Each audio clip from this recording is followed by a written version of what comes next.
Welcome to the channel. Tonight, we step quietly into the dim glow of a Victorian bridal chamber. The air is thick with the scent of beeswax and rosewater, and a four-poster bed looms in the flicker of candlelight.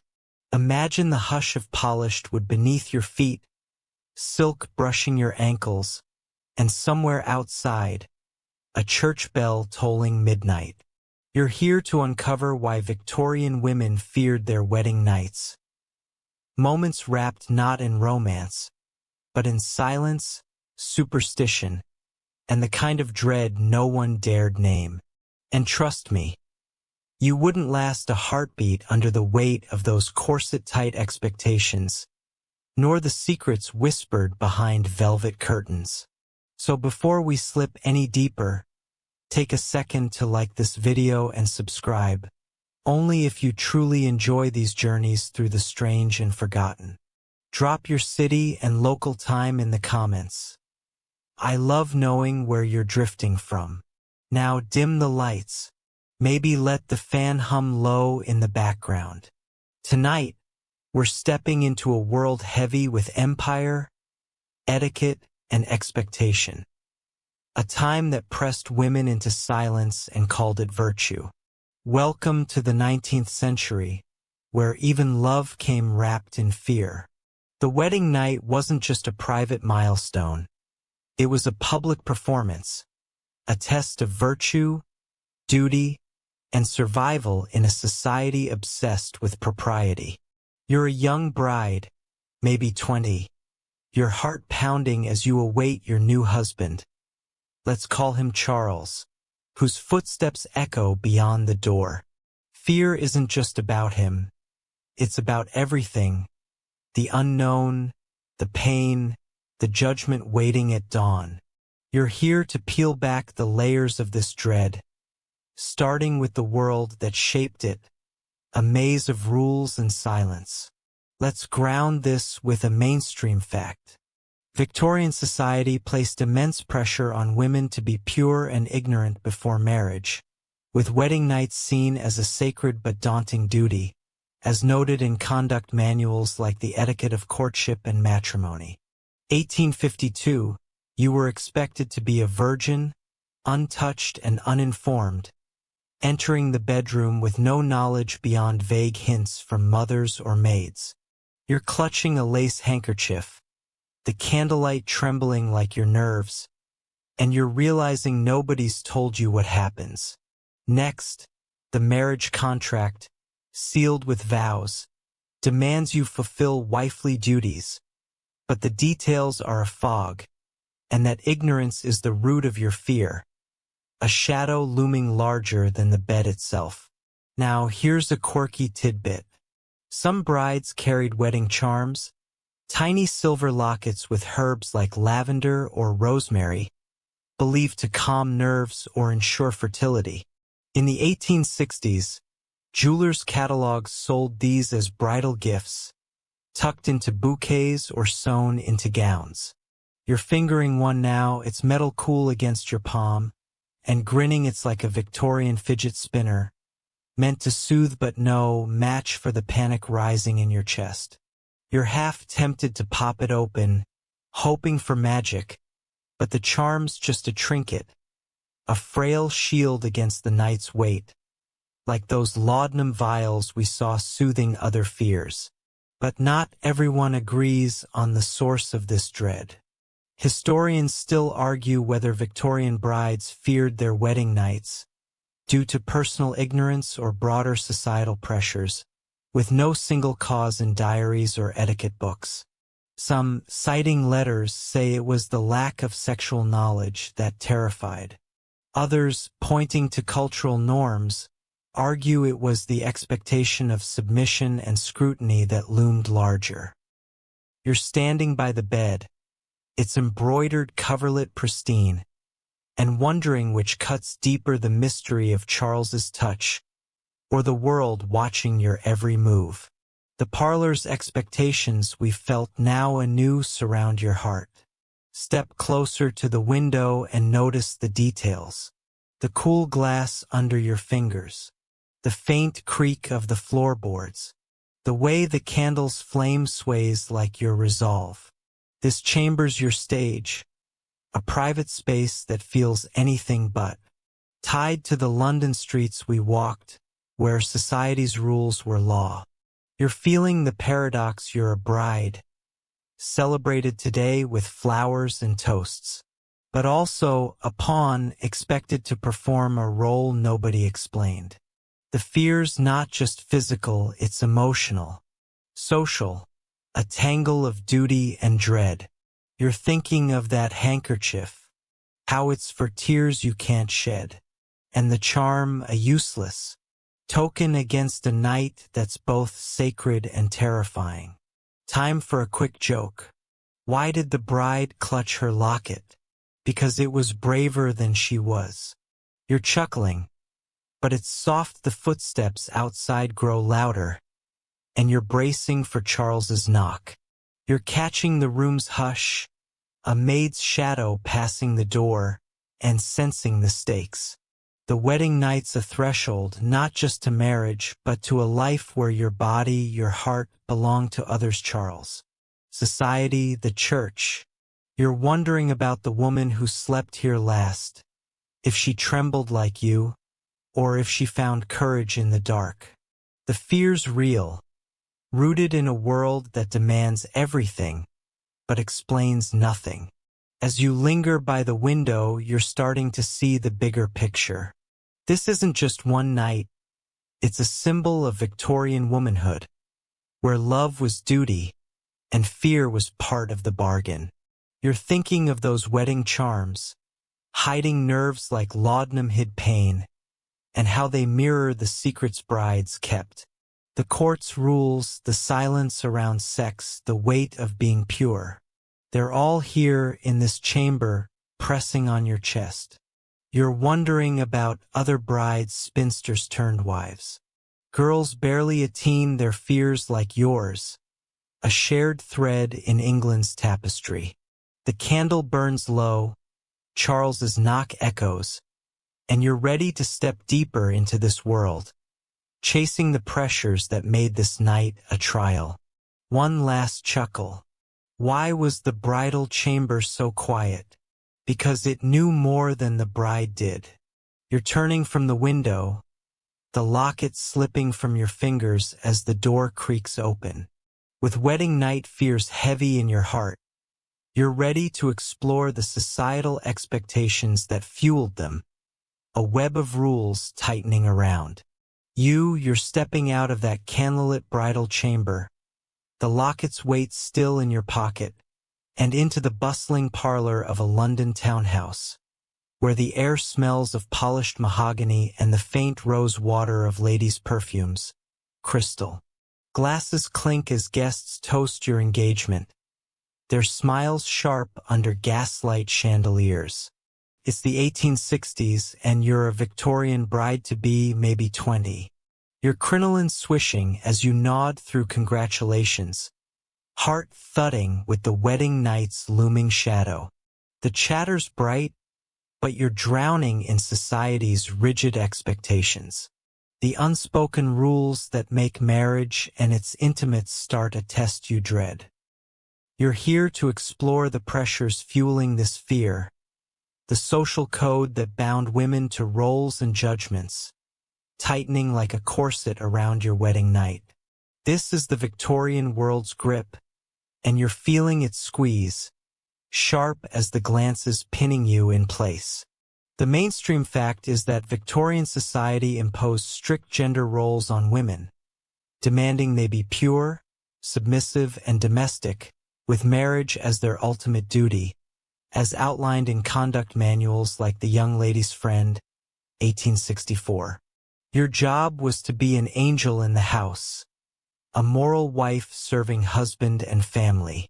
With the wedding night sealing this contract, through consummation, you're smiling at a guest, Charles's aunt, her eyes assessing but you're panicking inside, knowing the bedroom's not just about love, it's about proving your worth, your virtue, your ability to bear heirs. Failure, or even hesitation, risks shame, gossip, or worse, in a world where your value hinges on this night's success. But here's a quirky tidbit. Some brides received marriage manuals as gifts, discreet booklets hidden in velvet pouches, offering vague advice on wifely duties with coded phrases like yielding gracefully. In the 1860s, publishers quietly sold these, often slipped into trousseaux by aunts. You're imagining one tucked in your luggage, its pages unreadable in your panic, and grinning it's like a Victorian IKEA manual, but for something way scarier than furniture.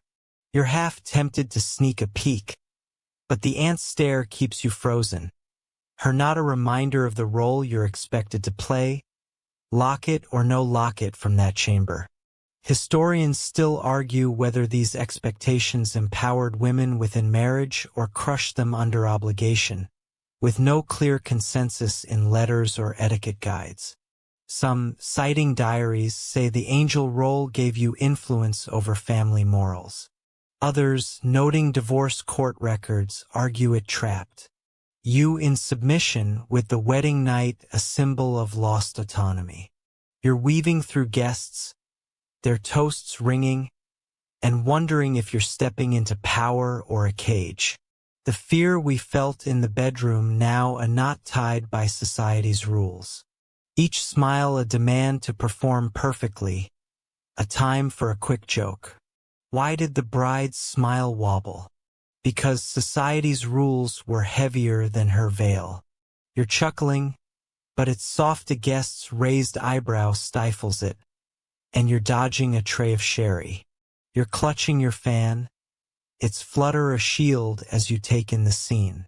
Picture the scene, the parlor's alive with velvet gowns and starched collars. A piano tinkling in the corner, but it's a stage every gesture watched. You're not in that bridal chamber with its looming bed or the doctor's office we'll visit later. You're in society's heart, where expectations are law. You're to be Charles's wife, running his home, bearing his children, all while staying pure, poised, and silent about the bedroom's mysteries. The wedding night's your first test. Consummation proves your duty, but nobody's explained how. Like we felt in that chamber's hush, you're feeling the pressure, a vice of propriety, where a misstep fear, pain, or refusal could brand you frigid or unfit, whispers spreading faster than the sherry's poured. Step closer to the fireplace and notice the details, the warm crackle of logs, the faint clink of glasses, the way your fan's lace trembles in your grip. This parlor's a mirror, like those wedding charms soothing nerves, but it's public, unforgiving. You're thinking of that locket, a frail defense against fear, and how it ties to the expectations here: virginity, fertility, obedience, all demanded without question. Society's rules, like the corset we'll feel later, bind you to Charles's will, to heirs, to a role where your body's not yours. You're wondering why nobody talks about the pain, the fear, only the joy of marriage. There's silence, a wall you can't climb, like the ignorance we'll face next. Here's another chuckle. Why was the parlor so chatty? Because it gossiped, louder than the bride's nerves. You're smiling, but it's strange. Charles's aunt is asking about your trousseau, and you're dodging with a nod. You're also connecting the bedroom's dread. That moment we stood trembling stems from this parlor where society scripts your life. You're remembering the laudanum vials we saw, how women numbed other pains, and wondering if brides used them for this night, a secret to survive the rules. You're thinking of other women debutantes, spinsters forced to wed their fears like yours, shaped by a world that celebrates the ring, but not the woman wearing it. As you slip toward the door, the aunt's voice fading, you're craving air, the parlor's warmth now stifling, Its expectations a weight you can't shake. You're starting to see the bigger picture. These pressures aren't just social.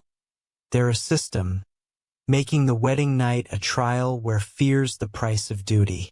You're thinking of those marriage manuals, hiding truth like society hides your voice, and how they bind you to a role that's more prison than partnership. You're wondering about the bride you'll be, if you'll face Charles with courage, or collapse under the rules and the women who've stood here before. Their stories lost in the chatter. The gaslight dims, the street beckons, and you're carrying this heavy code, ready to uncover the ignorance that fueled your dread. A silence louder than the toasts. One last joke to ease us forward. Why did expectations love the bride? Because she was easier to mold than her gown. You're stepping outside, the parlor's glow fading, as the night's chill wraps you, with society's expectations heavy on your shoulders. You're ready to explore the ignorance that made the wedding night a mystery, a void where fear took root.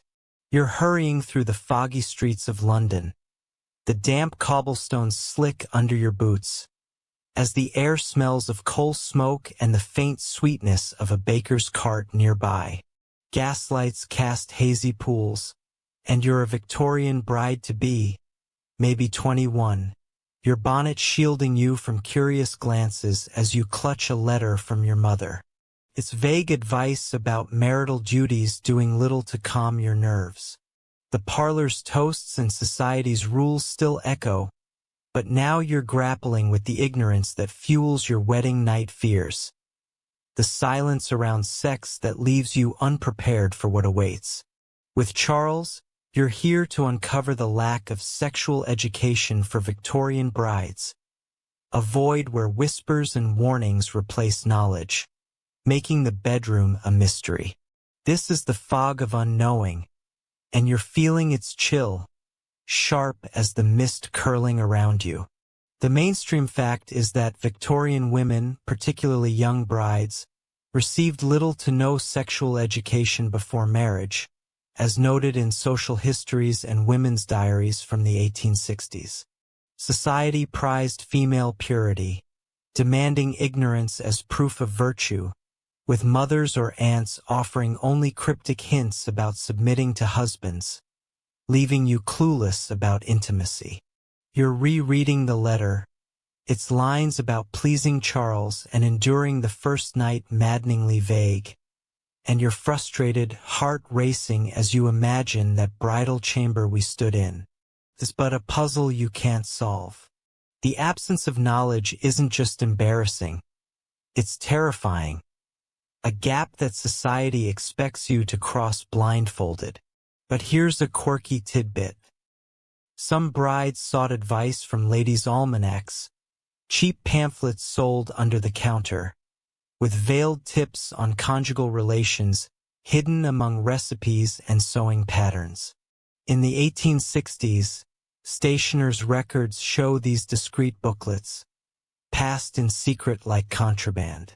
You're picturing one stuffed in your reticule, its pages promising answers but delivering riddles, and grinning it's like a Victorian Reddit thread, but with more embroidery tips. You're half tempted to hunt for one at the newsstand you're passing, but the letters wait and the street's eyes keep you moving, the ignorance a heavier burden than your shawl. Historians still argue whether this lack of education was deliberate to control women or a byproduct of cultural prudery, with no clear intent in family correspondence or etiquette guides. Some citing conduct manuals say it was engineered to enforce submission, keeping you dependent on husbands. Others, noting the era's repression, argue it was a societal blind spot, with even mothers too embarrassed to speak. You're dodging a muddy puddle, the letter crinkling, and wondering if your mother's silence is meant to protect you or trap you.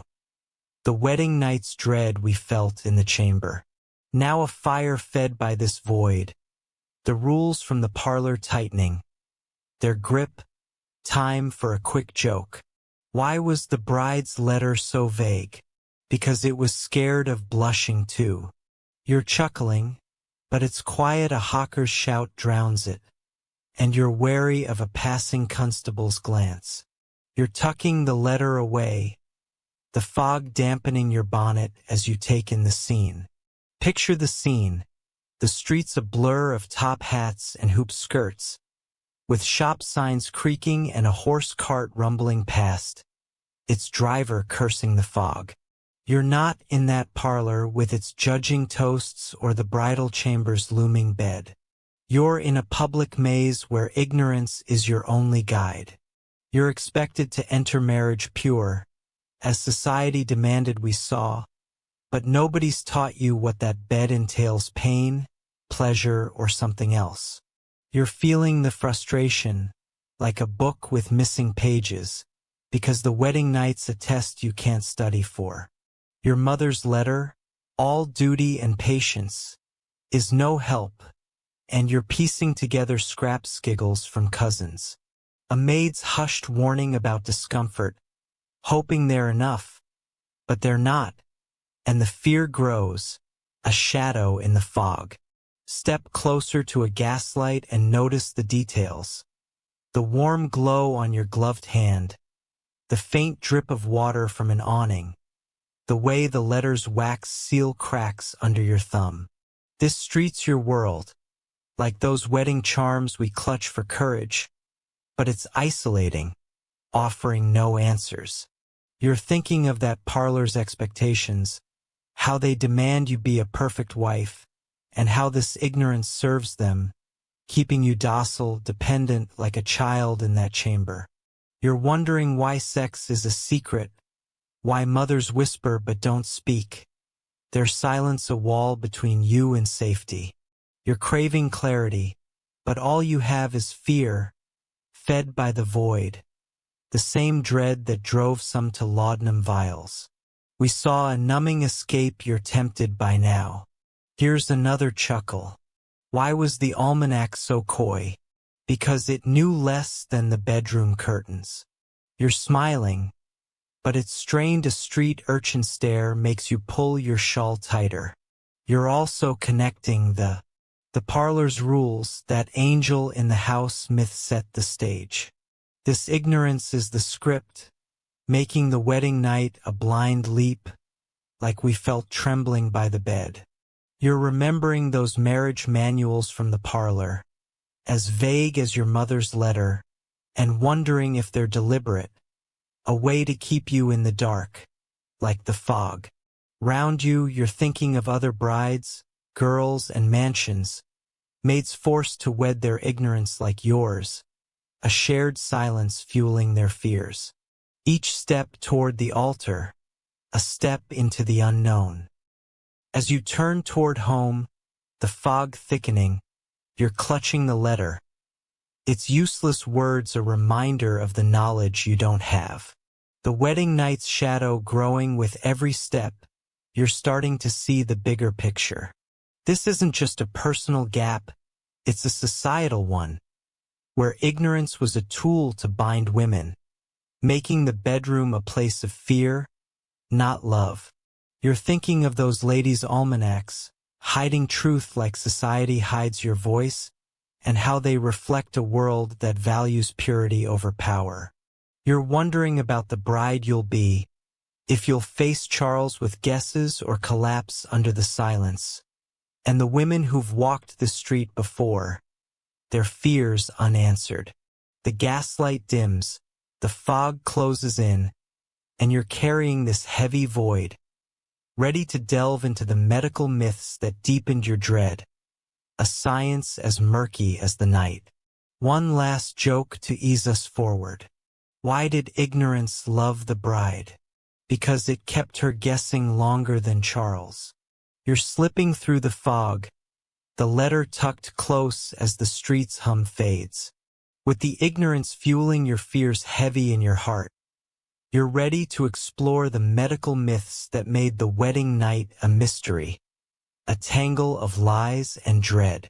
You're seated in the stuffy consulting room of a London physician, the air heavy with the scent of carbolic acid and the faint must of leather-bound medical books.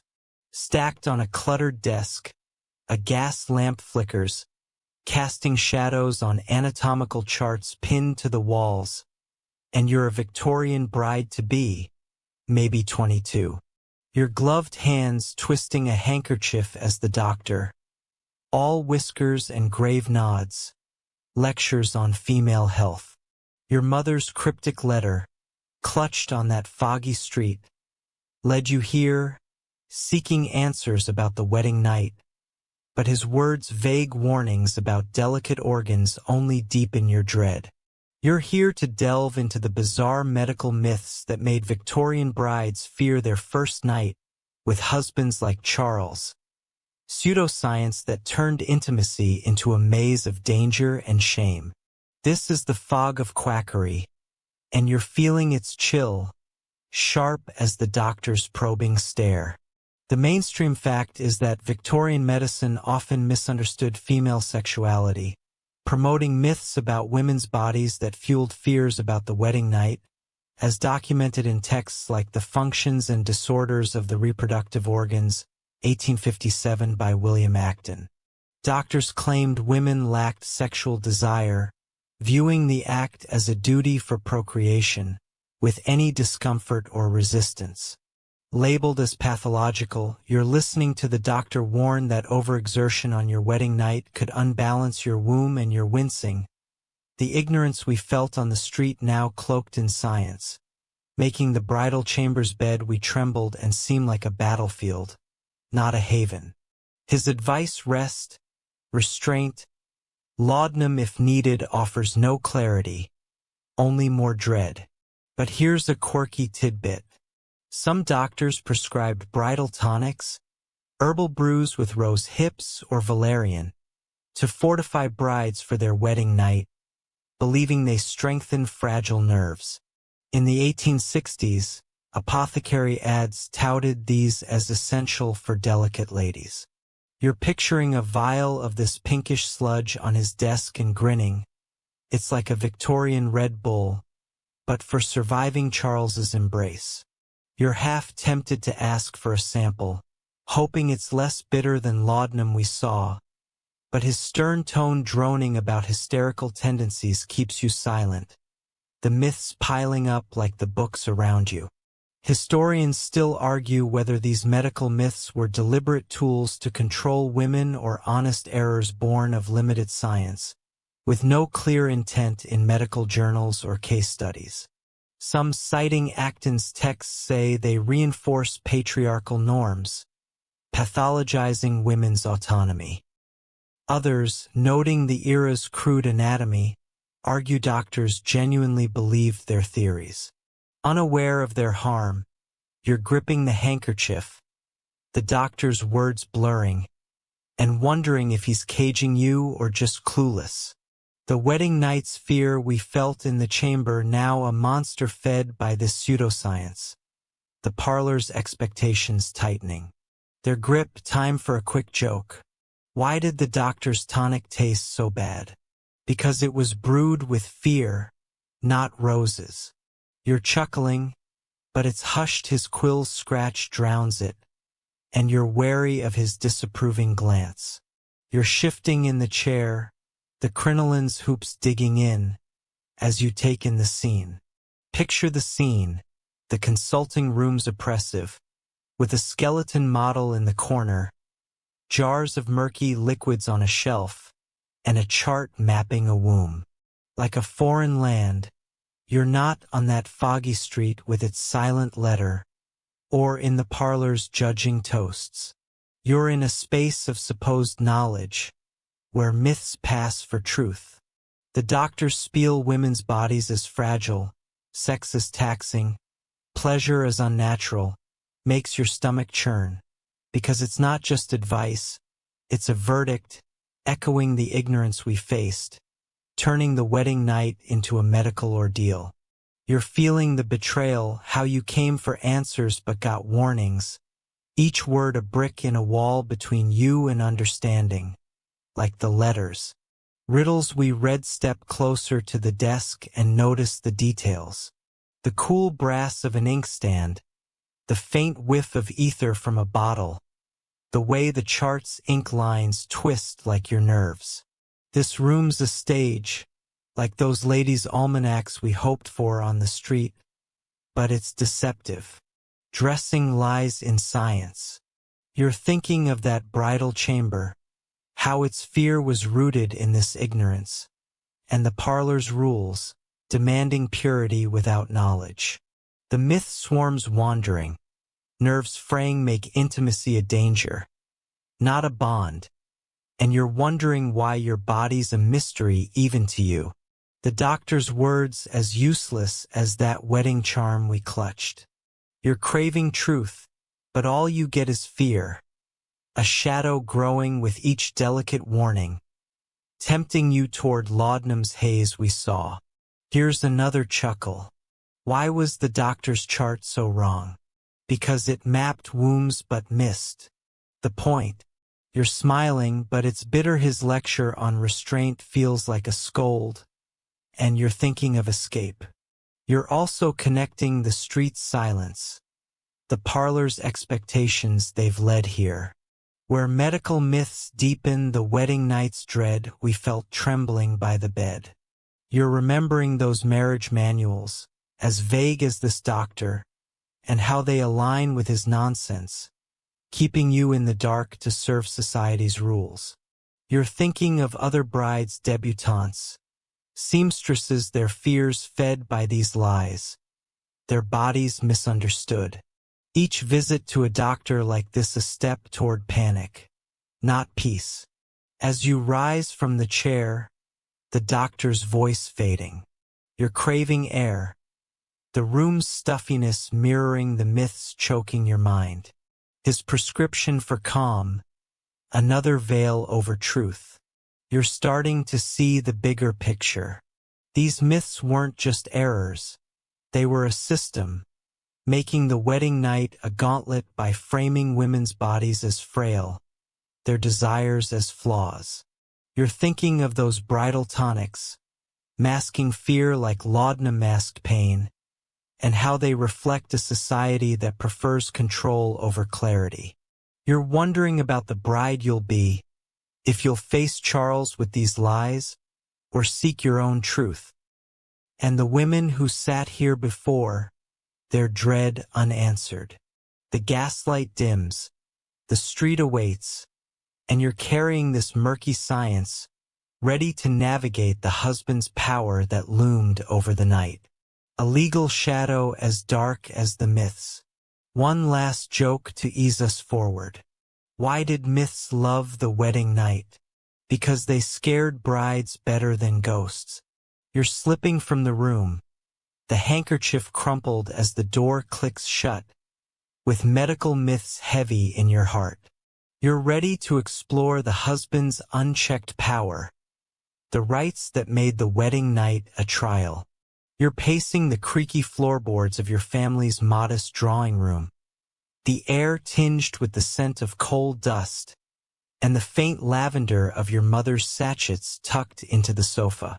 A single gas lamp flickers, casting long shadows on faded wallpaper, and you're a Victorian bride-to-be, maybe 23. Your engagement ring heavy as you twist it, the doctor's medical myths still ringing in your ears. Outside, the London night hums with distant carriages, but inside, your thoughts are on Charles, your soon-to-be husband, and the power he'll hold over you after the vows. You're here to navigate the husband's unchecked power, the legal and social rights that made Victorian wedding nights a source of fear, turning intimacy into a duty you can't refuse. This is the weight of marital law, and you're feeling its grip. Tight as the corset you'll wear to the altar, the mainstream fact is that Victorian marriage laws, particularly under the Matrimonial Cousins Act of 1857, gave husbands near total control over their wives, including unrestricted conjugal rights, as detailed in legal texts and court records. Once married, you had no legal right to refuse Charles's advances. His access to your body was enshrined with non-compliance grounds for annulment or accusations of cruelty. You're glancing at a framed sampler on the wall, its stitched honor, and obey mocking your nerves, and you're realizing the wedding night we trembled for in that chamber isn't just a private act. It's a legal obligation enforced by the society we felt in the parlor, where your role as wife trumps your will. But here's a quirky tidbit. Some husbands gifted bridal keys, ornate iron keys symbolizing their authority over the household, presented on the wedding night as a ritual of ownership. In the 1860s, silversmiths' catalogs offered these, engraved with hearts or vows. You're imagining Charles handing you one, its cold way to claim on your body, and grinning grimly it's like a Victorian housewarming gift, but for your autonomy. You're half tempted to fling it into the fire, but the sampler's words and the doctor's myths about delicate wombs keep you still. The power imbalance as real as the ring on your finger.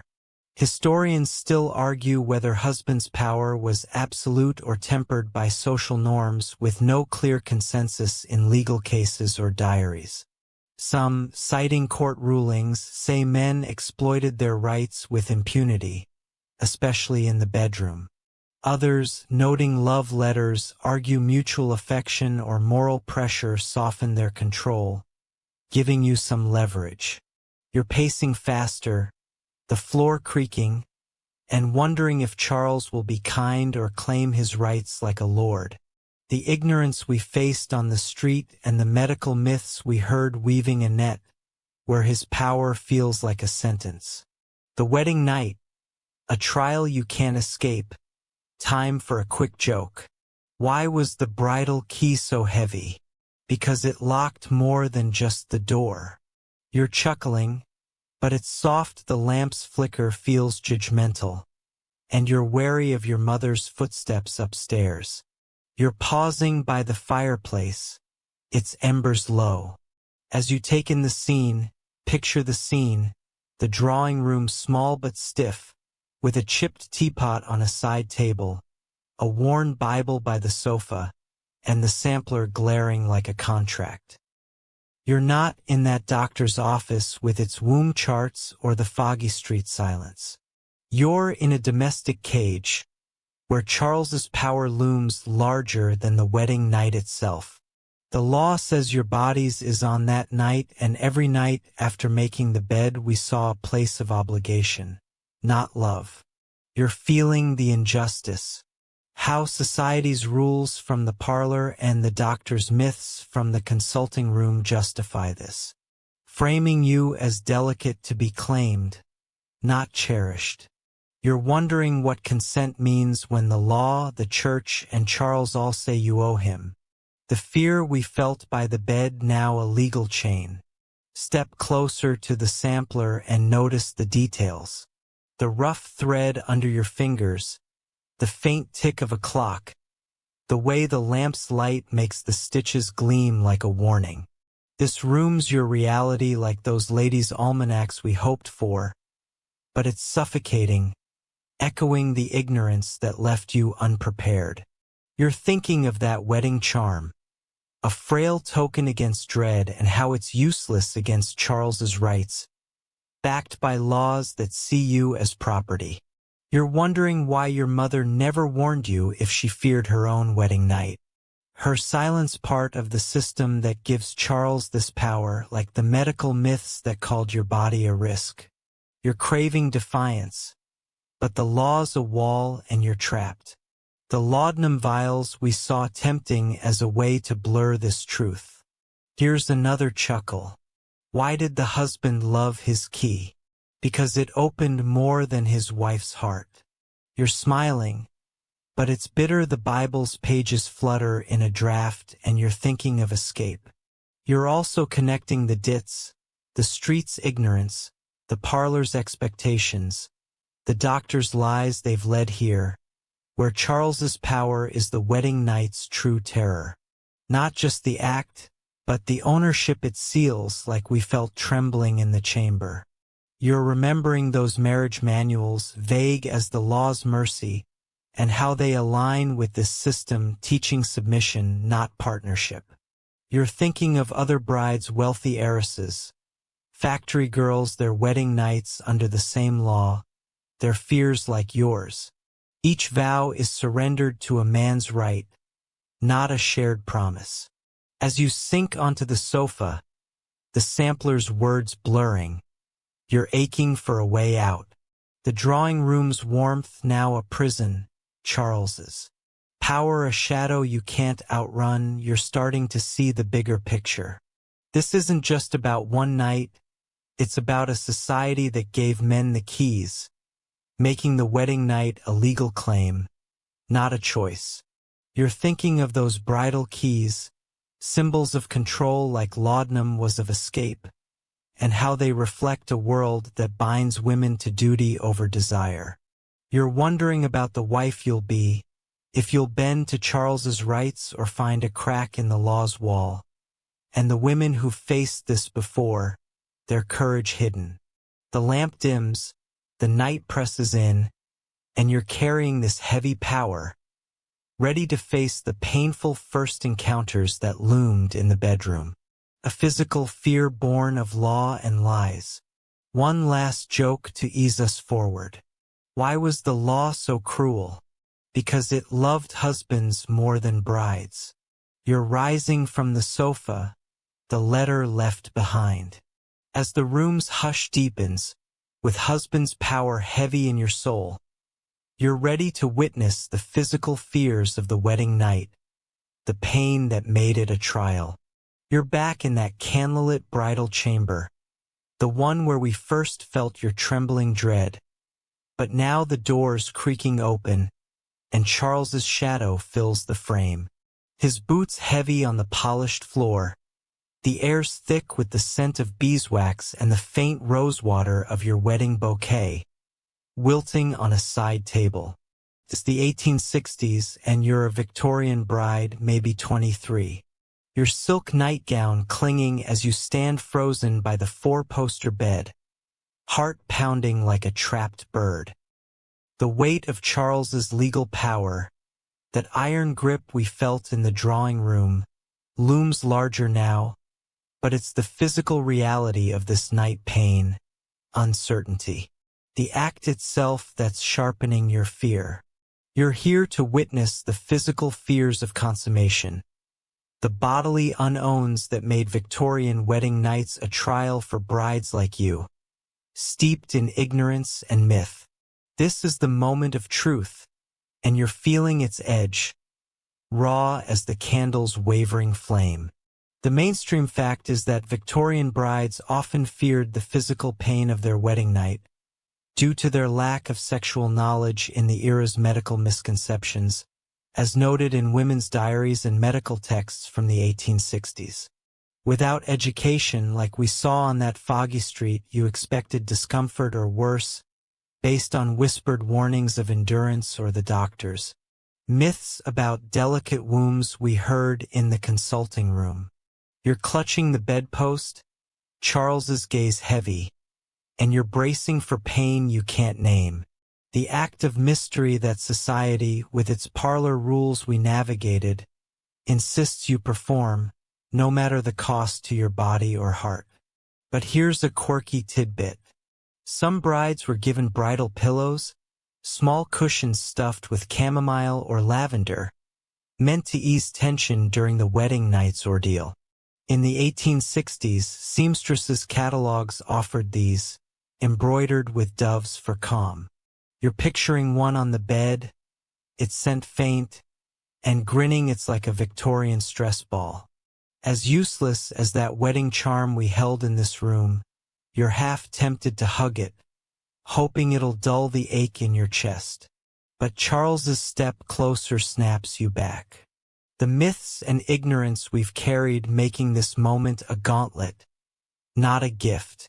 Historians still argue whether the physical fears were universal or varied by individual experience, with no clear pattern in personal accounts or medical advice. Some, citing diaries, say most brides dreaded pain due to cultural silence and anatomical ignorance. Others, noting rare love matches, argue some felt curiosity or trust, easing their fears. You're gripping the bedpost tighter. Charles's voice soft but insistent, and wondering if you're alone in this panic or if love could have softened it. The societal pressures from the parlor and the doctor's warnings. We heard piling dread on your body. The wedding night attests you're not sure you can pass. Time for a quick joke. Why was the bridal pillow so fluffy? Because it had to cushion more than just your head. You're chuckling, but it's barely a whisper. Charles's hand on the curtain stifles it, and you're wary of his frown. You're inching toward the bed. It's overlit cold, as you take in the scene. Picture the scene, the chamber's intimate but oppressive, with velvet curtains drawn, a silver mirror reflecting your pale face, and the bed's canopy looming like a judge. You're not in the drawing room with its legal chains or the doctor's office with its womb myths. You're in the heart of fear, where the physical act awaits, unknown and unavoidable. Charles, in his nightshirt, isn't cruel, but his presence backed by the law we felt feels like a claim, not a partnership. You're expecting pain, maybe bleeding, based on a cousin's tearful whisper or the doctor's talk of fragile bodies. And you're terrified, the ignorance from the street and the parlor's rules leaving you defenseless, like a knight without armor in that bed we first saw. Step closer to the mirror and notice the details. The cool glass under your trembling fingers, the faint creak of Charles's boots, the way the candle's flame dances like your pulse. This chamber's a crucible, like those ladies' almanacs we sought, but it's visceral, where myths meet flesh. You're thinking of that doctor's tonic meant to fortify you, and how it's as useless as this pillow the myth's about. Pain, your womb unbalanced, your nerves overtaxed, making every touch a threat. You're wondering what consummation feels like, if it's quick or endless, if Charles knows more than you, his power from the drawing room now a physical force. You're craving escape, the laudanum vials we saw a fleeting temptation, but the door's locked, and you're trapped, the act of duty you can't refuse. Here's another chuckle. Why was the bed so big? Because it had to hold all your fears.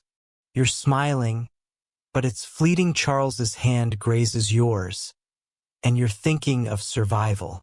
You're also connecting the threads, the street's silence, the parlor's expectations, the doctor's myths they've led here, where physical pain is the wedding night's sharpest edge. Not just a moment but a surrender, rooted in the law's claim we felt. You're remembering that wedding charm, a frail hope, and how it's like the pillow, a placebo against a reality shaped by ignorance.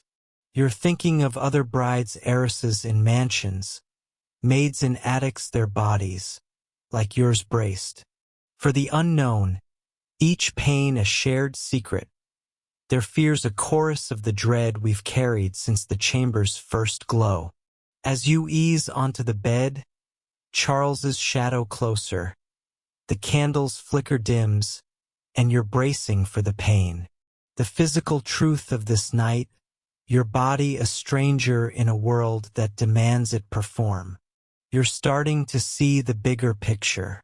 This isn't just about one act, it's about a society that left women's bodies unprotected, making the wedding night a physical trial, not a union, driven by myths and power.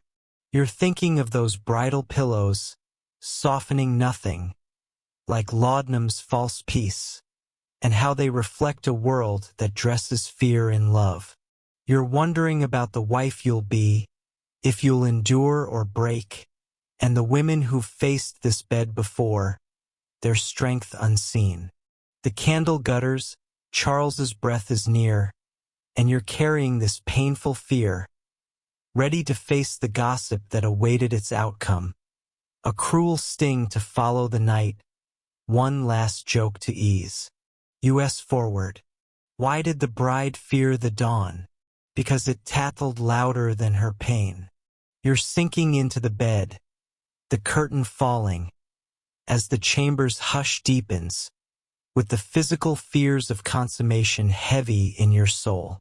You're ready to explore the gossip's cruel sting, the social scrutiny that judged the wedding night's end. You're slipping out of that shadowed bridal chamber, the echo of Charles's breath, and the bed's creak fading, and into the bustling morning bustle of a London tea room, where the air smells of scones and the sharp tang of brewed Darjeeling. Clinking teacups and soft laughter fill the space, but the glances of matrons in feathered hats are knives, dissecting you. It's the 1860s and you're a Victorian newlywed, maybe 24. Your wedding ring linting as you force a smile. The physical pain of last night's consummation still a dull ache. The fear we felt in that chamber has passed, but now you're facing a new trial. Gossip's cruel sting, the social scrutiny that judged the wedding night's outcome, turning your private ordeal into public sport. This is the court of whispers, and you're feeling its bite, sharp as the sugar tongs clicking nearby. The mainstream fact is that Victorian society closely scrutinized newlyweds, particularly brides, for signs of a successful wedding night, with gossip serving as a social enforcer, as noted in women's magazines and diaries from the 1860s. A pale face, a hesitant smile, or rumors of failure could spark whispers of frigidity or barrenness, threatening your reputation. You're sipping tea, the cup trembling as Mrs. Langley, the matron from that parlor we visited, leans in, her question about your health laced with curiosity. The night's pain, the ignorance we carried from the street, and Charles's legal power we shuddered under are now fodder for judgment. Your worth as a wife measured by last night's unseen act. But here's a quirky tidbit. Some gossips used bridal teacups, delicate porcelain with hidden designs like hearts or doves that only appeared when hot tea was poured, a subtle nudge to pry into newlywed secrets in the 1860s. China shops sold these as conversation starters for tea parties. You're eyeing your cup, wondering if it's one, and grinning it's like a Victorian lie detector. Sneakier than those bridal pillows we clutched in the chamber, you're half tempted to spill your tea to avoid the pattern. But Mrs. Langley's stare pins you. Her smile is probing as the doctor's myths we heard about your delicate body. Historians still argue whether gossip was a malicious tool to shame brides or a social ritual to enforce norms. With no clear intent in correspondence or etiquette guides, some citing scandal sheets say it deliberately humiliated women. Reinforcing submission, others noting community ties argue it was a way to ensure marital stability, checking the success of unions like yours. You're stirring your tea, the spoon clinking too loud, and wondering if these whispers are meant to break you or bind you to Charles. The societal rules from the parlor, and the medical myths from the consulting room now a chorus of judgment. The wedding night's pain we endured last night, a secret you can't share. Time for a quick joke. Why did the teacup blush? Because it heard more than the bride's vows. You're chuckling, but it's hushed. Mrs. Langley's raised eyebrow stifles it, and you're dodging her gaze. You're adjusting your shawl, its fringe fraying, as you take in the scene. Picture the scene. The tea room's a whirl of lace tablecloths and silver trays, with ladies in bustled gowns murmuring over cakes, their eyes darting like hawks. You're not in that chamber with its painful act or the drawing room's legal weight. You're in a public arena where gossip's the judge. Your wedding night, meant to seal your marriage, is now a topic for scrutiny. Did you please Charles? Did you conceive? Were you dutiful? You're feeling the exposure. How a wince or a blush could spark rumors like those we feared in the parlor.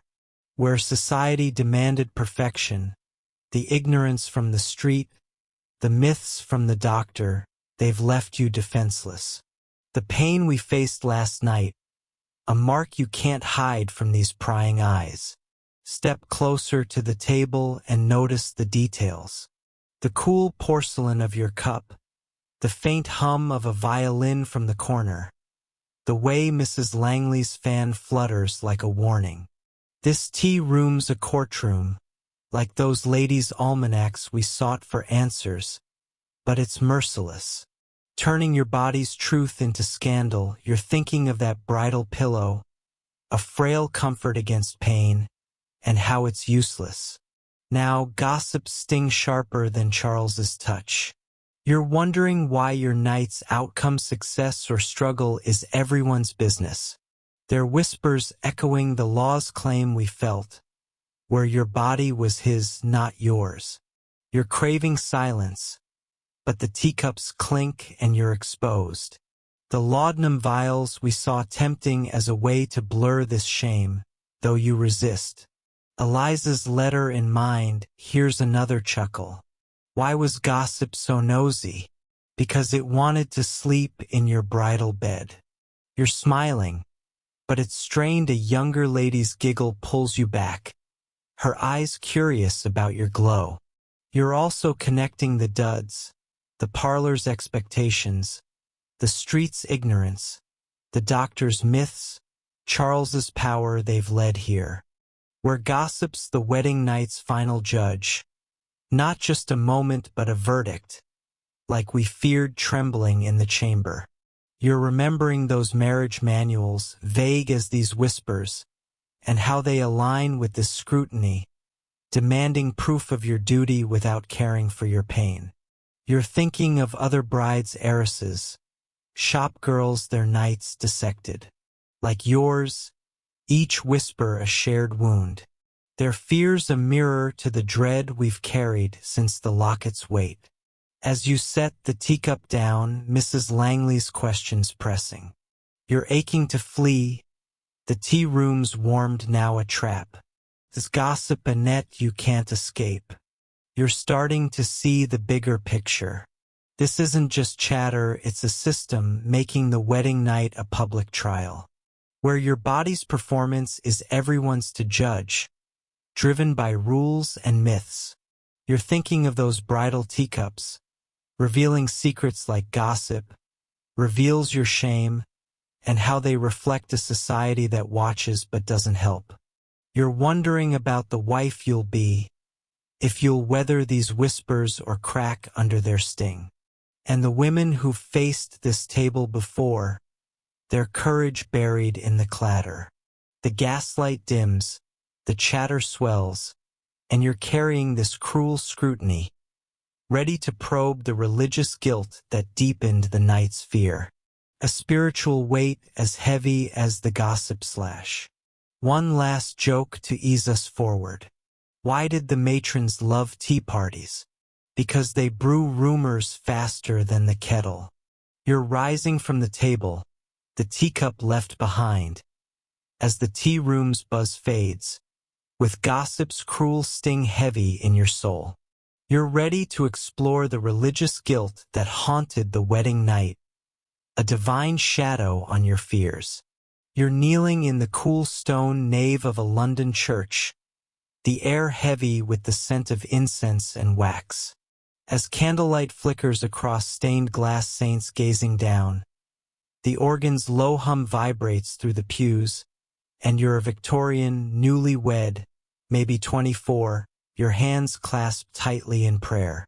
The tea room's gossip still stinging like a fresh wound. The ache from last night's wedding consummation lingers, but it's the weight of sin real, or imagine that presses harder. The church's teachings casting a shadow over the bridal bed we trembled in. You're here to probe the religious guilt that deepened Victorian brides' wedding night fears. How faith turned intimacy into a moral minefield, making you question every touch. This is the divine judgment's grip, and you're feeling its chill. Heavy as the crucifix looming above, the mainstream fact is that the Victorian Church, particularly the Church of England, heavily influenced attitudes towards sex, preaching that it was solely for procreation within marriage and fraught with sin if driven by pleasure. As outlined in sermons and texts like the Book of Common Prayer 1662, still used in the 1860s, brides were taught to approach the wedding night with purity and restraint. Any desire or discomfort seen as a moral failing. You're whispering a prayer, asking forgiveness for last night's pain, or was it pleasure, and you're trembling. The ignorance we faced on that foggy street and the physical fears we endured in the chamber, now layered with guilt. The church's voice echoing the parlor's rules that demanded your submission. But here's a quirky tidbit. Some brides carried prayer tokens, small ivory discs engraved with crosses, to clutch during the wedding night for spiritual protection against carnal sin. In the 1860s, church gift shops sold these, slipped into bridal trousers, you're fingering one in your pocket. Its edge is smooth and grinning, it's like a Victorian lucky charm, holier than those bridal teacups we saw at the tea party. You're half tempted to grip it now, hoping it absolves the confusion of Charles's touch. But the priest's distant chant about chastity pulls you back, the guilt as sharp as the gossip sting we fled. Historians still argue whether religious guilt was a deliberate tool to control women's sexuality or a cultural byproduct of Victorian piety, with no clear intent in sermons or diaries. Some, citing ecclesiastical writings, say the church enforced guilt to ensure marital fidelity and procreation. Others, noting personal accounts, argue it reflected broader anxieties about morality, burdening brides with shame regardless of intent. You're bowing your head, the pews would hard against your knees, and wondering if this guilt is God's will or man's. The societal pressures from the parlor, the medical myths from the doctor, and Charles's power we felt now sanctified by faith, making last night's act a sin you can't confess. Time for a quick joke. Why did the prayer token shine? Because it outglowed your wedding night sins. You're chuckling, but it's hushed, the organ swell drowns it, and you're wary of a matron's glance nearby. You're shifting, the prayer book slipping, as you take in the scene. Picture the scene. The church is solemn, with high arches, pews of polished oak, and a marble altar gleaming under candles. You're not in that tea room with its gossiping matrons or the bridal chamber's painful act. You're in a sacred space, where guilt is the sermon's pulse. You're praying for purity, but last night's memory, Charles's weight, the pain we faced, maybe a fleeting warmth feels like a betrayal of God's plan. The church's rules mirroring the law's claim. We shuddered under, demanding your body serve procreation, not passion. You're feeling the shame, how the act, meant to be holy, feels tainted. The ignorance from the street leaving you blind to what's right. The doctor's myths about your delicate body adding sin to suffering. Step closer to the altar and notice the details. The cool stone under your fingers. The faint rustle of hymnals. The way the candlelight makes the saint's eyes seem to judge. This nave is a refuge, like those bridal pillows we clutched for comfort. But it's also a courtroom, where your soul's on trial. You're thinking of that tea room scrutiny. how gossip judged your night's success, and how the church judges your heart. Preaching restraint while Charles is right, backed by law, demanded action. You're wondering why desire's a sin, why pain's your fault. The prayer token as useless as the doctor's tonic we scoffed at. The laudanum vials we saw tempting as a way to numb this guilt. Though Eliza's letter urges you to resist. You're craving absolution, but the church offers only rules. Each prayer a reminder of your fall. Here's another chuckle. Why was the sermon so stern? Because it caught you blushing in the dark. You're smiling, but it's fleeting. The matron's cough pulls you back. And you're thinking of judgment. You're also connecting the parlor's expectations, the street's ignorance, the doctor's myths, Charles's power, the tea room's gossip they've led here, where religious guilt is the wedding night's final lash. Not just an act, but a moral test, like we feared in the chamber.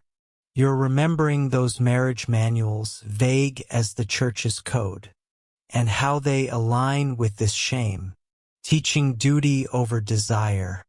You're thinking of other brides' pious daughters, reluctant wives, their wedding nights haunted like yours, each prayer a shared plea, their fears a mirror to the dread we've carried since the locket's first weight. As you rise from the pew, the priest's chant fading, you're aching for peace. The church's stone walls now a cage. Is guilt a chain you can't break? You're starting to see the bigger picture. This isn't just faith, it's control. Making the wedding night a spiritual trial where your body's a battleground for sin. Driven by rules, myths, and law. You're thinking of those prayer tokens, guarding nothing, like laudanum's false escape, and how they reflect a society that burdens women with shame over love. You're wondering about the wife you'll be, if you'll carry this guilt or find a way to shed it. And the women who've knelt here before, their strength unspoken, the candles dim, the nave empties, and you're carrying this heavy guilt, ready to discover the secret sisterhood that whispered against this dread. A quiet defiance in the dark. One last joke to ease us forward. Why did guilt love the church? Because it preached louder than your heart. You're slipping from the pew, the prayer token left behind, as the church's hush deepens, with religious guilt heavy in your soul. You're ready to explore the secret sisterhood's whispers, the women who fought the wedding night's fear. You're nestled in the cozy nook of a London ladies' sewing circle. The air soft with the scent of beeswax polish, and the faint lavender of sachets, tucked into baskets of embroidery. A fire crackles in the hearth, casting a warm glow on needlework and teacups, and you're a Victorian newlywed, maybe 24. Your fingers threading a needle as you listen to hushed voices sharing secrets. The church's guilt still lingers from that pew, a weight on your heart after the wedding night's pain. We endured, but here among these women, you're finding solace. You're here to discover the secret sisterhood's whispers, the hidden support Victorian brides offered each other to ease the fears of their wedding nights. A quiet defiance against society's rules and the church's shame. This is a haven of courage, and you're feeling its warm, gentle as the stitches binding you together. The mainstream fact is that Victorian women often formed informal networks, like sewing circles or tea gatherings, to share advice and support about marriage and intimacy. As noted in diaries and women's magazines like the Lady's Own paper from the 1860s, while society, as we saw in the parlor, demanded silence. These spaces allowed you to exchange coded tips on surviving the wedding night, managing pain, or navigating husband's demands safe from gossip sting we faced at the tea room. You're listening to Eliza, a friend from the circle, whisper about a soothing balm for discomfort. Her eyes kind, and you're nodding, grateful for words that pierced the ignorance we stumbled through on that foggy street. A lifeline, where the church offered only guilt. But here's a quirky tidbit.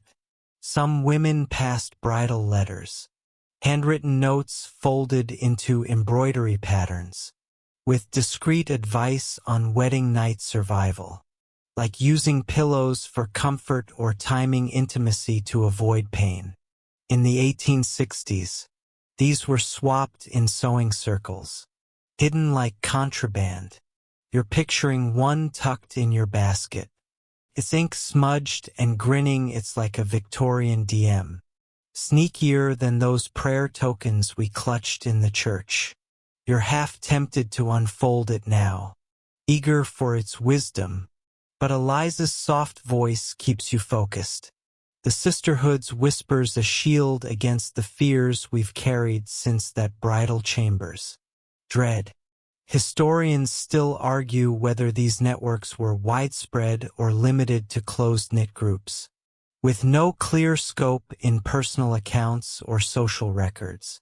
Some citing diaries say they were common, a vital resistance to the silence imposed by society and the church. Others, noting the era's isolation, argue they were rare, accessible only to those with trusted friends, leaving many brides alone.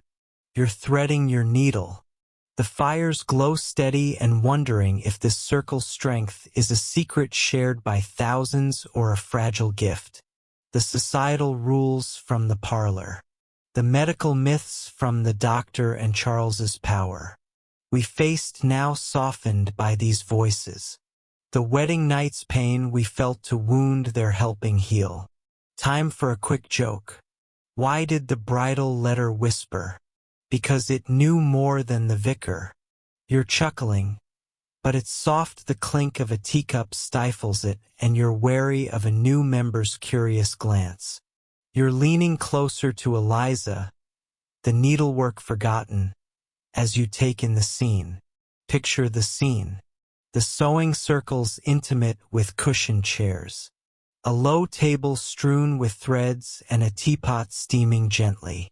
You're not in that church with its guilt-laden sermons or the tea room's gossiping matrons. You're in a sanctuary where women defy the silence we've fought since the foggy street's ignorance. Eliza's sharing a tip breathes slowly to ease tension while another. Clara mentions a midwife's trick for easing the act. Their words coded but clear. A rebellion against the law's claim we shuddered under and the myths we debunked in the doctor's office. You're feeling the relief. How these whispers unraveled the fear we faced in the chamber. The physical pain we endured last night, now a story you can share, not hide. Step closer to the fire and notice the details. The warm crackle of logs. The faint rustle of silk as Clara shifts. The way the lamp's light catches a bridal letter's folded edge in Eliza's hand. This nook's a refuge like those ladies' almanacs we sought. But it's alive. A space where your voice matters. You're thinking of that tea room scrutiny. How gossip judged your night and how this circle judges no one. Offering balm recipes or words to soothe the church's guilt we prayed through. You're wondering about other women maids. Heiresses whispering in circles like this. Their letters or tips a defiance of the parlor's rules and the doctor's lies. Their strength the thread in the tapestry of brides we've met. From the locket's first weight to the bed's painful truth. Here's another chuckle. Why was the sewing circle so secret? Because it's stitched more than just hems. You're smiling, but it's tender. Clara's story of her own wedding night. Painful but survived. Pulls you back. You're also connecting the dots. The parlor's expectations, the street's silence, the doctor's myths, Charles's power, the gossip's sting, the church's guilt they've led here, where the sisterhood's whispers are the wedding night's quiet answer. Not just an act but a shared survival, like we trembled through in the chamber. You're remembering those marriage manuals, vague as the church's code, and how these letters outshine them, teaching courage over fear. You're thinking of brides across London, their circles like yours, each whisper a rebellion, their fears a chorus we've carried. Softened now by this fire's glow as you set the needle down, Eliza's hand brushing yours. You're finding strength, the drawing room's weight lifting, the sisterhood's whispers a balm for the night's wounds, physical and spiritual. You're starting to see the bigger picture. This isn't just support, it's resistance. A way for women to reclaim their bodies from a world that silenced them, making the wedding night less a trial through shared secrets. You're thinking of those bridal letters, hiding wisdom like laudanum hid pain, and how they reflect a society where women found cracks in the rules to survive. You're wondering about the wife you'll be, if you'll carry these whispers forward. And the women who've sown here before, their courage, a legacy. The fire dims, the circle's voices soften, and you're carrying this quiet defiance, ready to reflect on how these fears shaped Victorian society. A lasting echo of the night's dread. One last joke to ease us forward. Why did the sisterhood love secrets? Because they outsmarted the bedroom's shadows. You're rising, the letter tucked close, as the nook's glow fades, with the sisterhood's whispers heavy in your heart. You're ready to explore the legacy of bridal fears. Their mark on a world. You're perched on a velvet bench in a quiet London park. The air crisp with the scent of damp grass, and the distant tang of coal smoke from chimneys across the Thames. Dusk settles, softening the gaslight's glow, and you're a Victorian wife, maybe 25, your shawl loose as you hold a faded bridal letter from Eliza's sewing circle. Its whispered advice a lifeline through your wedding night's fears. The city's hum trams clanking, church bells tolling fades into a gentle murmur, and you're reflecting on the legacy of those fears, how the dread of Victorian brides shaped society's views on marriage, women, and intimacy, the chambers, pain, the church's guilt, and the sisterhood's courage linger, tying your story to a broader tapestry.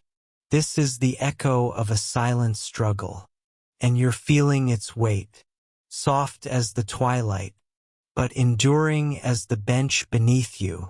The mainstream fact is that the fears surrounding Victorian wedding nights, prevalent in the 1860s, influenced social norms and cultural narratives about marriage, as seen in literature, and legal reforms like the Married Women's Property Act of 1870. Bride's dread, rooted in ignorance, myths, and power imbalances, we've traced, highlighted women's vulnerability, sparking slow changes, better education, divorce laws, feminist voices that gave later generations more agency. You're folding Eliza's letter, its ink faint, and you're seeing your fear, felt trembling in that chamber, as a thread in this shift. The pain we endured, the gossip we faced, and the whispers we shared pushing society to rethink its chains. From the parlor's rules, to the law's grip we shuddered under. But here's a quirky tidbit.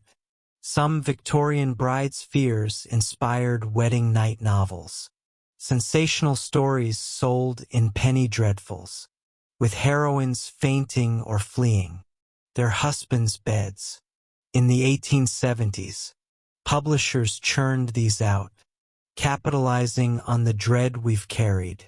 You're picturing one tucked in a newsstand, its cover lurid, and grinning. It's like a Victorian soap opera, juicier than those bridal letters we read in the sewing circle. You're half tempted to buy one for a laugh, but the letter's wisdom, urging courage, keeps you grounded. The park's calm, a reminder of the fears that fueled such tales. Their legacy more than fiction. Historians still argue whether bridal fears drove meaningful change or were overstated in cultural memory. With no clear consensus in diaries or reformist texts, some citing early feminist tracts say they galvanized women's rights, exposing marriage's inequities. Others, noting persistent patriarchy, argue they were a minor note, overshadowed by broader issues like suffrage. You're gazing at the Thames, its ripples like time, and wondering if your dread, from the chamber's bed to the tea room's gossip, changed anything, or if it's just a whisper in history. The ignorance from the street, the myths from the doctor, and the guilt from the church we prayed through a quiet cry against a louder world. Time for a quick joke. Why did the wedding night novel sell? Because it's scared better than a ghost. You're chuckling, but it's soft, a pigeon's flutter drowns it. And you're wary of a lamplighter's passing shadow. You're settling deeper on the bench, the letter crinkling as you take in the scene. Picture the scene, the park serene, with bare trees silhouetted against the dusk. A gas lamp glowing like a memory, its light softer than the tea room's glare. You're not in that sewing circle with its brave whispers or the church's guilt-laden pews. You're in a space of reflection, where bridal fears feel both personal and vast. Your wedding night, a trial of pain we faced, wasn't just yours, it was a generation's, shaping stories, laws, even the way love was written. From Rossetti's poems we mused over to novels that bared the dread. You're feeling the legacy, how your fear, tied to the parlor's rules and Charles's power we endured, nudged society to see women's pain, not just their purity. A shift as slow as the river's flow. Step closer to the lamp and notice the details. The cool iron under your fingers. The faint rustle of leaves skittering past. The way Eliza's letter feels like a bridge to yesterday. This park's a vantage point, like those bridal teacups revealing secrets. But it's timeless, weaving your story into history's fabric. You're thinking of that gossip sting, how it judged your night, and how it sparked tales that questioned such scrutiny. Or the sisterhood's letters, defying the silence we broke. The legacies in the laws that gave you rights. The books that gave you voice. Even the women who followed. Less afraid because you trembled. You're wondering about other bridesmaids. Ladies, their fears like yours. Their courage shaping a world where marriage might mean choice. Not chains. A ripple from the chamber's dread to today's light. Here's another chuckle. Why did bridal fears last? Because they wrote louder than the vows. You're smiling, but it's tender. The lamp's glow feels like hope. A light for tomorrow. You're also connecting the threads. The parlor's expectations. The street's ignorance. The doctor's myths. Charles's power. The gossip, the guilt, the sisterhood they've led here, where bridal fears left a mark. From novels to reforms, a legacy of pain turned to progress. You're remembering those laudanum vials numbing other dreads, and how your fight like Eliza's outshone them, a defiance that echoes in freer lives. You're thinking of women who followed, their wedding nights less shadowed, their stories built on yours, each fear a seed for change. Now let's let the world ease, the edges softening like a whispered lullaby. You're still on that bench, the park's dusk wrapping you in a gentle embrace, the Thames ripples fading into a silver hush. Eliza's letter rests light in your hands, its words of courage a warm glow, the wedding night's fears dissolving like mist under stars. You've walked through chambers and churches, carried pain, guilt, and whispers, and that's enough. Picture a quiet garden, its roses swaying in moonlight, where your dread, Eliza's strength, and countless brides' hopes drift like petals on a breeze. The rules, the myths, the shadows, they're gone, leaving only peace. The world quiets, cradling you close. Dusk deepens, soft, unhurried. Let the silence wrap around you like a familiar song. Your heart is full, your eyelids heavy, and the night, patient and ancient, waits to weave you into its dreaming. So rest now, sweet listener. Drift in the gentle glow of stories that refuse to fade. As soft as starlight, as endless as sleep. Thank you so much for watching. See y'all in the next one video. If you like my channel, like and subscribe.